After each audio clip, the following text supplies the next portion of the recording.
헛소리 하고 싶지만 조금만 억제하겠습니다. 영상을 찍을 거니까. 자, 충분히 많이 다운되어 있을 거예요. 하지만 우리가 끝까지 잘 마무리를 지어봅시다. 자, 이 마지막 단어는요, 사실 너무 쉽잖아. 그래서 성적이 잘 나올 수밖에 없어. 여러분들도 잘 나와야 돼요. 이것뿐만 아니라 앞으로 수능까지도 잘 준비를 해야 된다고 생각을 하면서 좀 공부를 해봅시다. 다음 주부터는요, 시험 대비가 시작될 거고요. 우리는 한 발 앞서서 먼저 배우긴 할 거예요. 내용을 한번 보시면요, 책은요 142페이지를 펼치시면 되고요. 142페이지 선생님 준 프린트물 옆에다가 펼치시면 됩니다. 보통 142페이지. 드디어 마지막 단원이죠. 5단원입니다. 5단원에 나오는 생태계와 상호작용이라는 제목이 나오네요. 생태계에 대해서 이제 다뤄볼 겁니다. 생태계와 상호작용.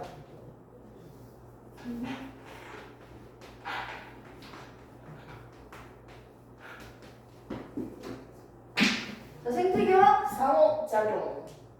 가장 먼저 나오는 게 바로 이 생태계입니다. 생태계에 대해서 이제 다뤄보겠죠. 자, 그 전에 나왔던 내용들을 한번 살펴보면요. 1단원부터 한번 생각을 해봐. 뭐가 나왔어? 1단원에. 1단원 뭐가 나왔어?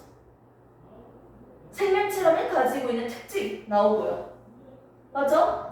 개체 유지 특징, 종족 유지 특징이 있었습니다. 6가지 총. 자, 그리고 연역적 탐구 방법이라고 우리가 배웠을 거예요. 맞죠? 가설, 수정. 기억납니까? 그러면서 2단원에 뭐가 나왔어요? 2단원 뭔지 몰라도 기관계 나왔잖아요. 호흡계, 배설계, 순환계. 맞죠? 항상성, 물질 대사 뭐 이런 게 있었던 것 같아요. 3단원에 뭐가 나왔어요? 주로 여러분들이 싫어하는 거 하나 있잖아요. 뭐가 있었다? 킬러 문제는 3단원과 4단원에서 각각 있어요. 3단원에서도 특히나 누가 나왔어요? 신경계. 4단원은 유전이었죠. 주로. 자, 그리고 5단원 마지막 생태계와 상호작용이 있습니다. 됐습니까? 좋습니다. 자, 맨 처음에 나오는 이 생태계에 대해서 다루면서요, 우리가 용어 정리를 먼저 하고 가셔야죠. 말 그대로 생태계. 이미 고1 때 들었기 때문에 좀 익숙할 거예요. 대충 느낌적으로라도.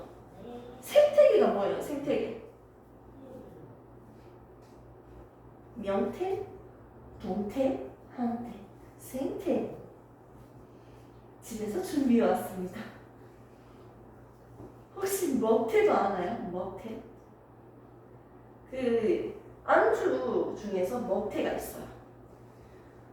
그걸 말려가지고 소금기를 좀 빼서 말려서 후라이팬이나 이렇게 튀겨, 구워. 그걸 마요네즈에 찍어 먹으면 기가 막혀요. 선생님 집에서 직접 해 먹었거든요. 한 보따리 사서. 근데 이 생태는요, 생태계. 우리는 독립적으로 살아있는 개체예요. 맞죠? 생명체를 하나하나 독립적으로 살아있는 생명체를 개체라고 해요. 코끼리가 있는데요. 코끼리 하나는 개체예요. 근데 코끼리들이 모여있어. 이걸 우리는 뭐라고 한다? 개체들이 모였으니까 이걸 뭐라고 할까요? 개체군이라고 합니다. 됐습니까? 그리고 이 코끼리만 있는 게 아니라 코끼리, 사자, 코알라 다양한 생물 종들이 모여 있어요. 이걸 우리는 군집이라고 합니다. 하나의 집단이죠. 하나의 환경에서 여러 생명체들이 모여 있습니다. 여러 종을 우리는 군집이라고 합니다. 그리고 이런 군집이 단순하게 군집만 있는 게 아니라 뭐까지 포함되어 있다? 그 생명체들이 살고 있는 환경까지 포함을 시키면 우리는 생태계라고 하는 거예요. 맞습니까? 그래서 기본적인 단위를 한번 보도록 합시다. 우리가 살고 있는 이 생물이 있어요. 이런 생물과 나무, 식물, 분해자, 세균 뭐 이런 것들 다양한 이런 생물과 생물이 살고 있는 환경까지 비생물적인 요인이죠. 환경, 토양, 공기, 습도 이런 것들 비생물이죠. 됐습니까?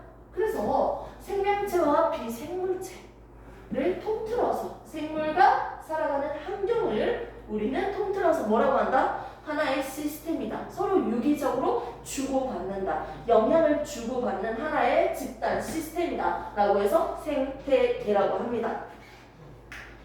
생태계는요, 그렇기 때문에 뭐가 있다? 생태계는요, 뭐랑 뭐를 얘기한다?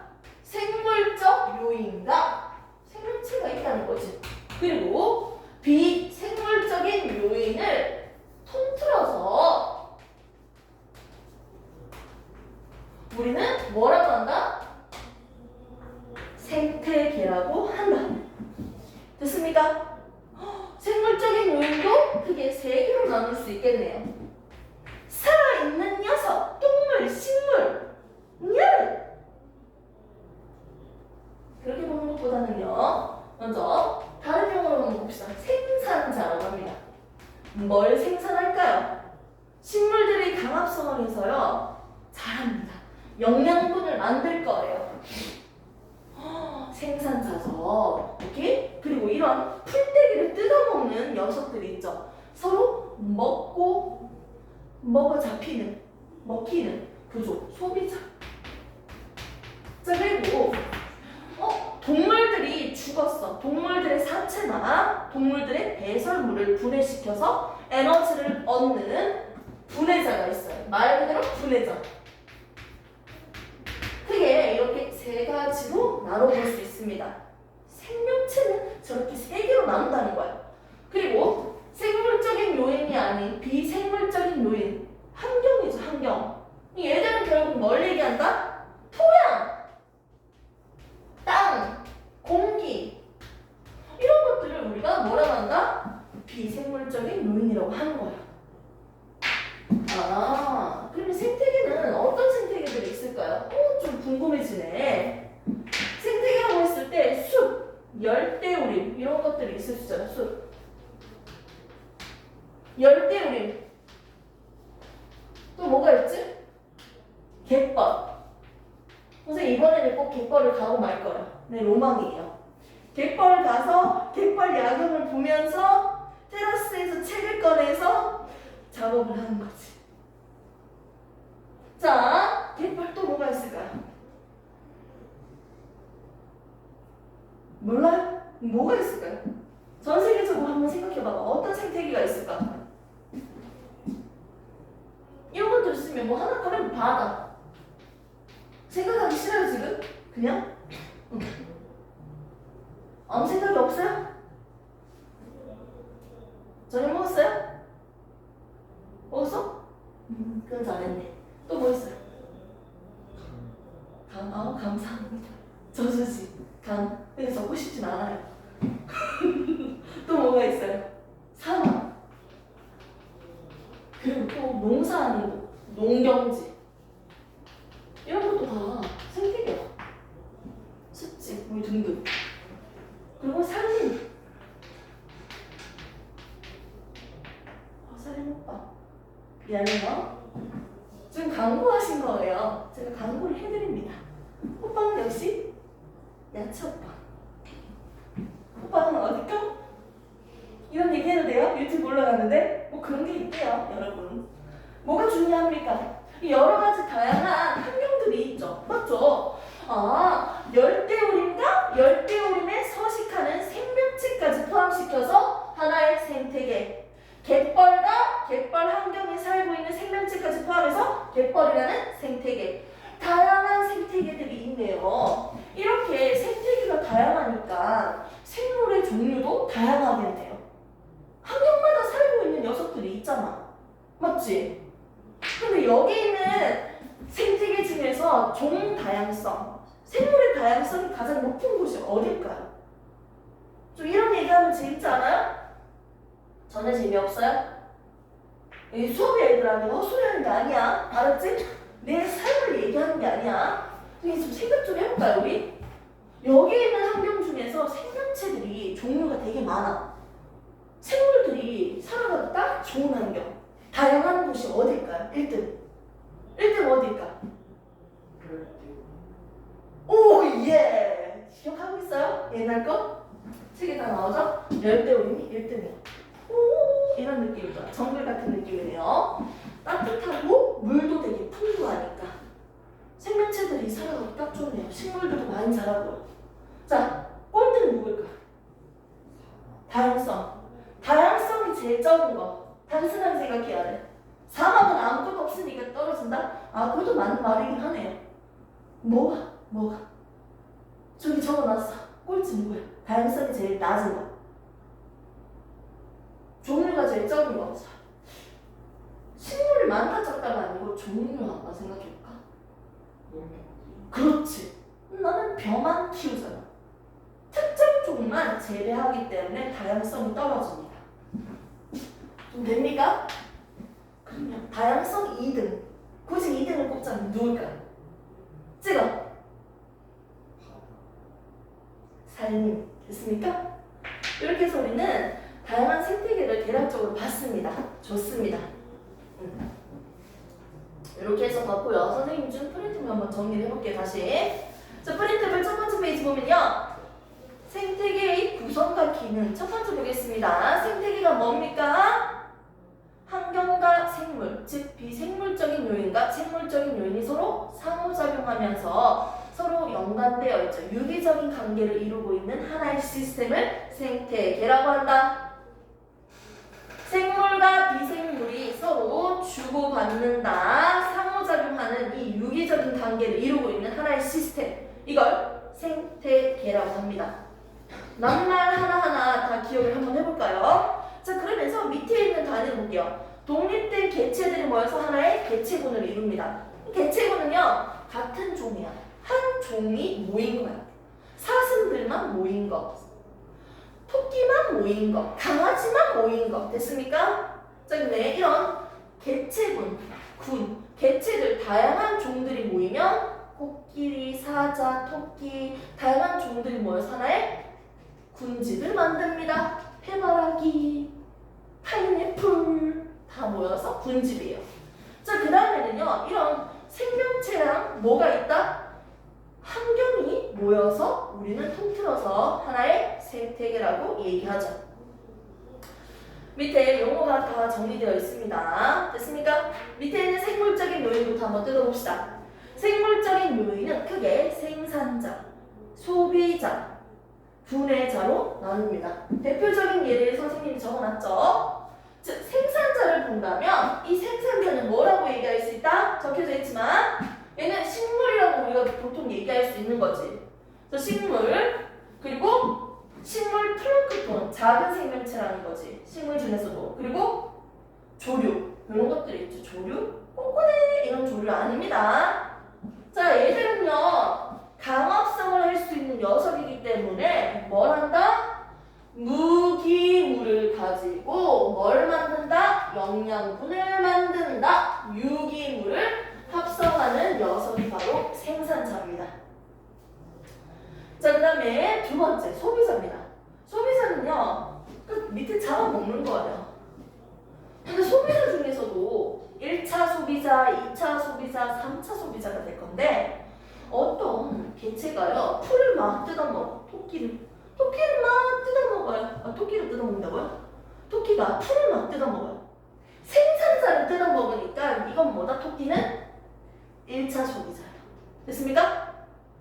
그런데 보통 1차 소비자는요, 풀을 뜯어먹는 거잖아. 맞지?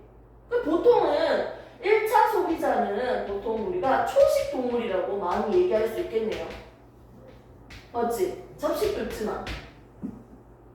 그리고 이 토끼를 잡아먹는 뱀이 있어. 뱀은 몇 차가 될까요? 1차를 잡아먹으니까 뱀은 몇 차? 2차 소비자가 되겠지. 그리고 이 뱀을 잡아먹는 사람, 사람은 뭐예요? 몇 차가 돼요? 3차 소비자가 되겠죠. 됐습니까? 자, 그런데 이때 1차 소비자는 영원한 1차 소비자고 2차 소비자는 영원한 2차 소비자고 3차 소비자는 영원한 3차 소비자다. 이렇게 얘기할 수 없는 거야. 사람이 풀떼기 먹으면 뭐예요? 1차 소비자 되죠. 1차 소비자를 뜯어먹으면 토끼를 먹었어. 뭐가 돼요? 2차 소비자가 되죠. 뱀을 먹었어. 몇 차 소비자? 3차 소비자가 되는 거예요. 먹는 음식에 따라서 소비자의 위치가 달라지는 거죠. 됐습니까? 쟤들 3차 소비자까지 고려합니다. 자, 이제 소비자가 있으면 이제는 분해자가 있어요. 이 분해자는요, 어디에서 영양분, 에너지를 얻는다? 어디에서요? 식물, 생물의 사체나 생물의 배설물을 분해시켜서 에너지를 얻습니다. 오케이? 여기서 선생님이 쉽게 넘어가지 않는 부분이 있죠. 용어 정리 하나하나 다 뜯어봐야죠. 잠깐 배설물이라는 개념이 있었어요. 배설에 있으면 좀 대조적으로 좀 약간 헷갈렸던 게 배출이 있었네요. 배설의 개념이 뭐였어? 정확하게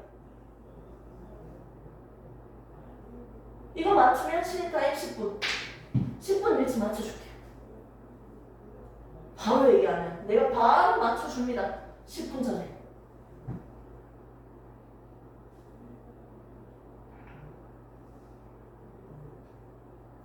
띵! 5초가 지났습니다. 자, 배설물은요, 우리가 오줌 만들 때도 배설물, 오줌 배설물 이러잖아요. 똥은 뭐예요? 배출물이라고 하죠. 배설물이 정확한 개념이 뭐냐면요, 생명체 내에서 화학 반응을 통해서 만들어진 물질을 배설물이라고 해요. 화학 반응으로 만들어지지 않고 그냥 남은 찌꺼기가 바깥으로 나가면 배출이라고 합니다. 그래서 응가 같은 경우는 그냥 남은 찌꺼기가 나가는 거니까 배출이라고 하고요. 그리고 오줌 같은 경우 또는 다른 물질들, 이산화탄소와 수증기가 대표적인 배설물인데 얘들은요, 다른 화학 반응을 통해서 호흡이라는 화학 반응, 밥 먹고 산소 마시고 으쌰으쌰 호흡하니까 화학 반응을 통해서 만들어진 물질이에요. 개수비는 안 맞출게요. 이렇게 새로운 물질이 만들어지는 반응을 우리는 화학 반응이라고 합니다. 생명체 내에서 이렇게 화학 반응을 통해서 만들어진 물질이잖아, 맞지? 이런 물질을 배설물이라고 해요. 그러니까 배설과 배출의 차이점이 이거입니다. 됐습니까? 이렇게 해서 만들어진 물질이 바깥으로 나가면 배설물이 나간다라고 설명하면 되겠네요. 오케이. 이런 배설물과 사체를 통해서요. 응가도 될 수 있겠네. 응가 내는 거. 자, 이런 것들을 통해서 어떻게 분해시키면서 영양분을 얻는다, 에너지를 얻는다. 이 녀석을 우리는 분해자라고 합니다.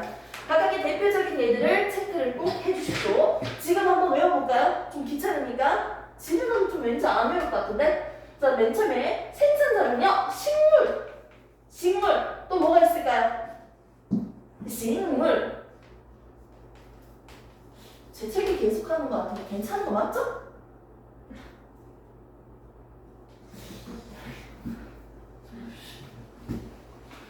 어이씨, 이번 거 되게 아프다던데. 조심해. 마스크 올리고요. 자, 그럼 얘기해요. 알았지. 공주 건강이 중요하지. 지금 공부가 중요해요. 공부 중요하긴 해요. 자, 식물 뭐예요? 통. 또 뭐 있어? 조류. 녹조류, 해조류. 자, 그럼 소비자 누가 있을까요? 안쪽으로 되죠? 자, 분해자 뭐가 있을까요? 곰팡이, 버섯, 세균. 근데 분해자 그거 얘기하니까 갑자기 생각나는 게 있다. 선생님 바닷가에 살았거든? 앞에 바다 있고 뒤에 산이 있었어. 근데 어느 날에 바닷가에 해변에 동물의 시체가 있는 거야. 겁나 큰 거. 여기 왜 사슴이 죽었지? 좀 이상하잖아. 누가 버릴 거라고 그랬겠지. 근데 너무 더러운 거야. 막 애벌레도 구덩이도 막 생기고요. 막 벌레들이 길게 막 생겼어요. 근데 정말 신기한 게 며칠 지나서 한 일주일, 2주일 지나니까 얘들이 없어졌어요. 점점 분해돼서 사라졌어요. 물론 딱딱한 뼈는 쉽게 안 없어지긴 하지. 맞지? 분해된다는 거예요. 분해되면 그건 뭘로 바뀐다? 흙으로 바뀌는 거예요. 땅으로 가는 거예요. 되게 신기하지 않아? 에너지의 흐름이 그렇게 순환되고 있어요. 땅에서부터 식물이 만들어지고요. 맞죠? 그리고 얘들을 잡아먹고요. 서로 잡아먹고 난 뒤에 어떻게 소비자가 뒤지면 걔가 다시 분해되고 다시 순환되고 있다는 거지. 되게 놀랍네요. 그리고 이런 분해자 역할을 하는 게 곰팡이, 버섯, 세균 이렇게 적었는데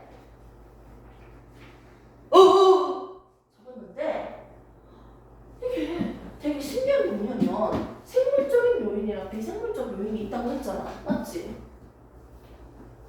근데 우리가 들어봤다시피 물의 작용, 햇빛, 빛의 작용, 토양의 작용 좀 익숙하잖아요? 그래서 비생물적인 요인이 생물적 요인한테 영향을 미치는 거야. 이걸 우리는 작용이라고 해요. 공기의 작용, 물의 작용. 되게 자연스럽죠? 그래서 비생물적 요인이 생물적 요인에게 영향을 주는 걸 작용이라고 해요. 그럼 반대로 생명체도 비생물적 요인한테 영향을 끼치겠지. 맞잖아. 여기서 내가 똥 싸봐 막 부엌 쌌어. 그럼 영향을 끼치잖아. 막말로. 그리고 내가 생물적 요인이 산소 마시고 이산화탄소 내보내잖아. 그럼 공기 중에 있는 누구의 양이 많아져? 이산화탄소의 양이 많아지는 거지. 맞잖아. 영향을 주고받는데 생명체한테 영향을 주는 걸 작용이라고요. 생물이 비생물한테 영향을 주는 걸 반작용이라고 합니다. 됐습니까? 이렇게 작용과 반작용으로 얘기할 수 있겠네요. 그럼 위에서 배운 생태계로 한번 얘기를 해볼까요? 생태계가 다양할수록 생물이 다양해져요. 맞지? 다양한 생태계가 있으니까 생물의 종이 많겠지. 다양해지겠지. 그리고 그 생태계마다 살아가는 생명체들이 다양하잖아요.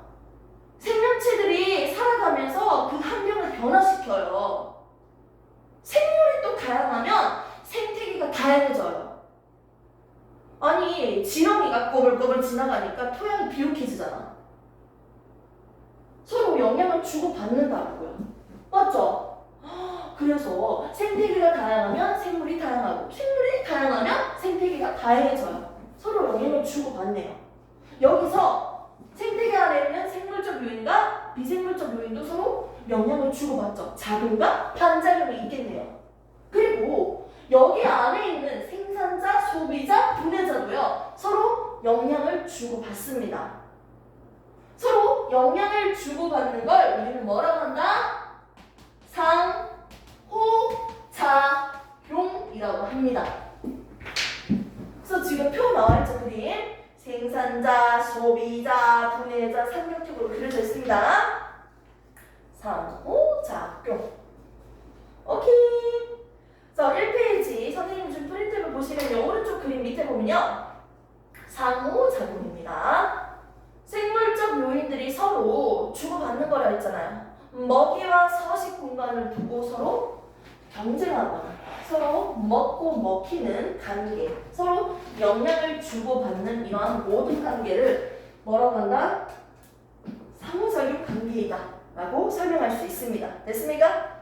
잠시 쉬는 타임 가지고 그 뒤에 거 진도를 나가도록 하겠습니다. 머리 좀 식히세요. 5분만 쉬었다가